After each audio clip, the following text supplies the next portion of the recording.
üle pika aja teen sellise teemavideo, mida tegelikult juba vahepeal olen siin lubanud ka hakata tegema ja loodetavasti siis saan võimaluse neid kas just iga nädal, aga vastavalt teemadele siis teha.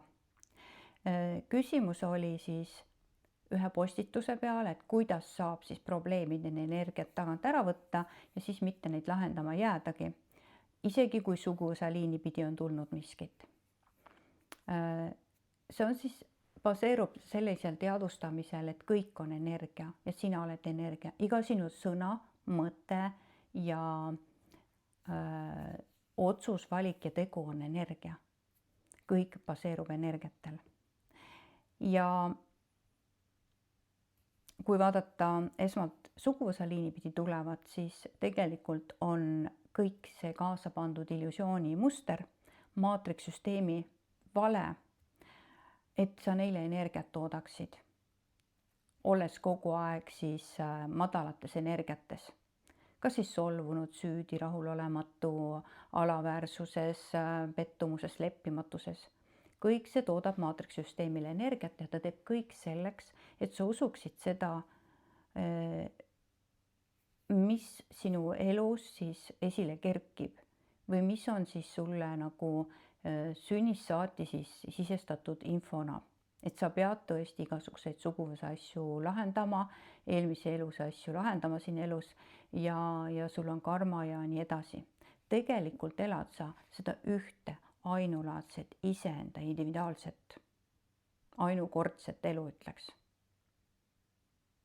Ja kui sa ei ole peale surma osanud minna oma koduplaneedil tagasi, vaid läinud sellesse valgusesse, millest ma tegelikult teen, mis teemal ma tegelikult teen uue video, siis sa sünnid tõesti uuesti siia ellu, aga ka siis pannakse sulle uus info uueks eluks kaasa ja see ei ole ka seesama eelmise elu jätk, vaid täiesti nullist, täiesti uutele vanematele.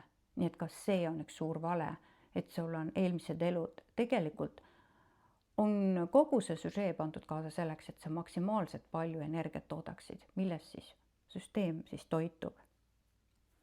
Ja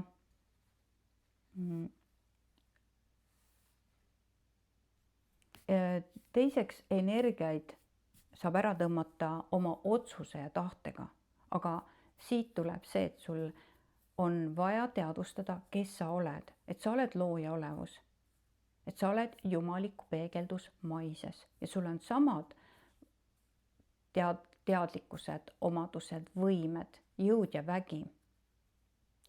Ja seda tehakse samamoodi, et sa mitte mingil juhul ei teadvustaks enda jõudu ja väge ja enda valgusolemust. Et sa oleksidki teadlikkuses, et sinul pole mitte midagi võimetekohane teha, vaid sa sõltud millestki, kellestki siin maailmas.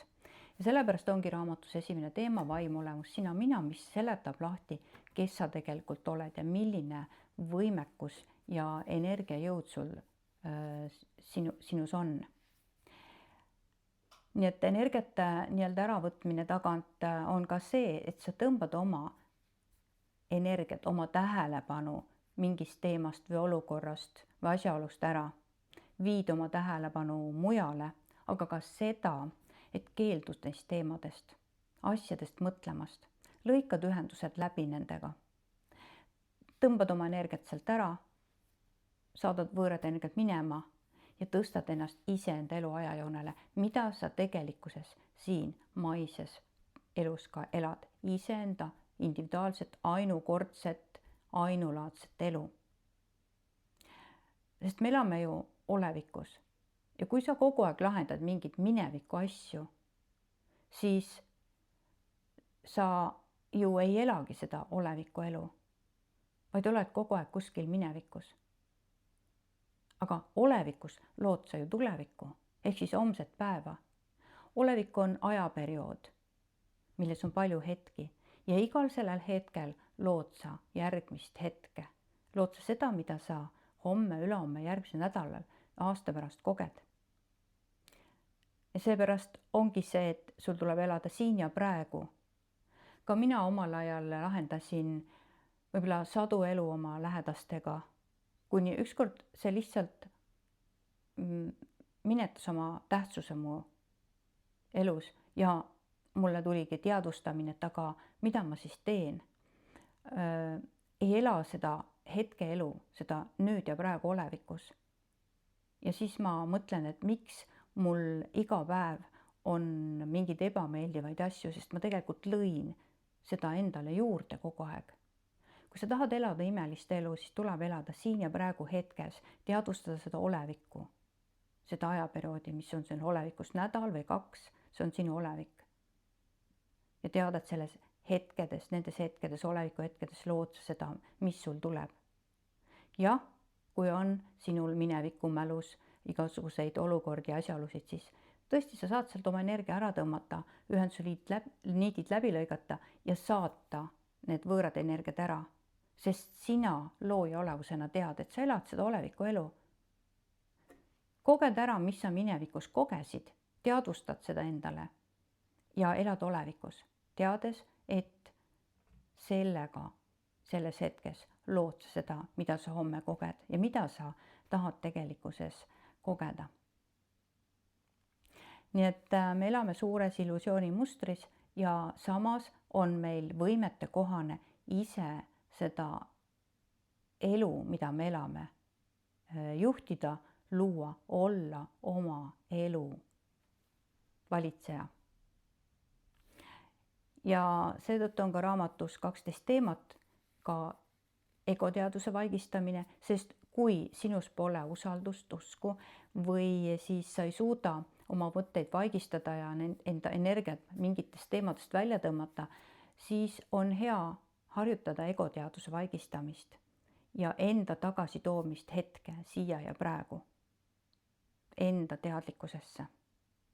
Sest tegelik elu toimubki selles hetkes ja sa ei pea midagi siin maailmas lahendama, sest sa tulid elama seda ühte elu. Ja olevikus, milles on palju hetki, lood sa lahendades küsitavaid vanu asju, sellist homset päeva, järgmise hetki ja tulevikku, mis võib-olla sulle üldse ei meeldigi. Seega, too ennast tagasi siia hetke olevikku, sellesse teadlikkusesse, et kõik need kaasa pandud asjaolud, suguvõsaliinid, karmad, see on kõik üks suur illusioon. Ja hakka elama enda antud hetke praegust elu. Tõmbama energiat igalt poolt ära, lõika ühendused läbi, saada võõrenergia minema ja tõsta ennast välja sellest, tõsta ennast kõrgemale. Ma arvan, et enesekorrastusega tõstmisega ja võib-olla mõningates ka pikemates meditatsioonid, võib-olla isegi kõikides, ma tegelikult kasutan seda sama nii-öelda tehnikat. See on üks võtmesõna. Ma loodan, et siin sai vastus, kuidas probleemid energiat ära võtta. Lihtsalt enda otsusega tõmbad selle ära, sest see on uue aja meetodid ja tehnikad.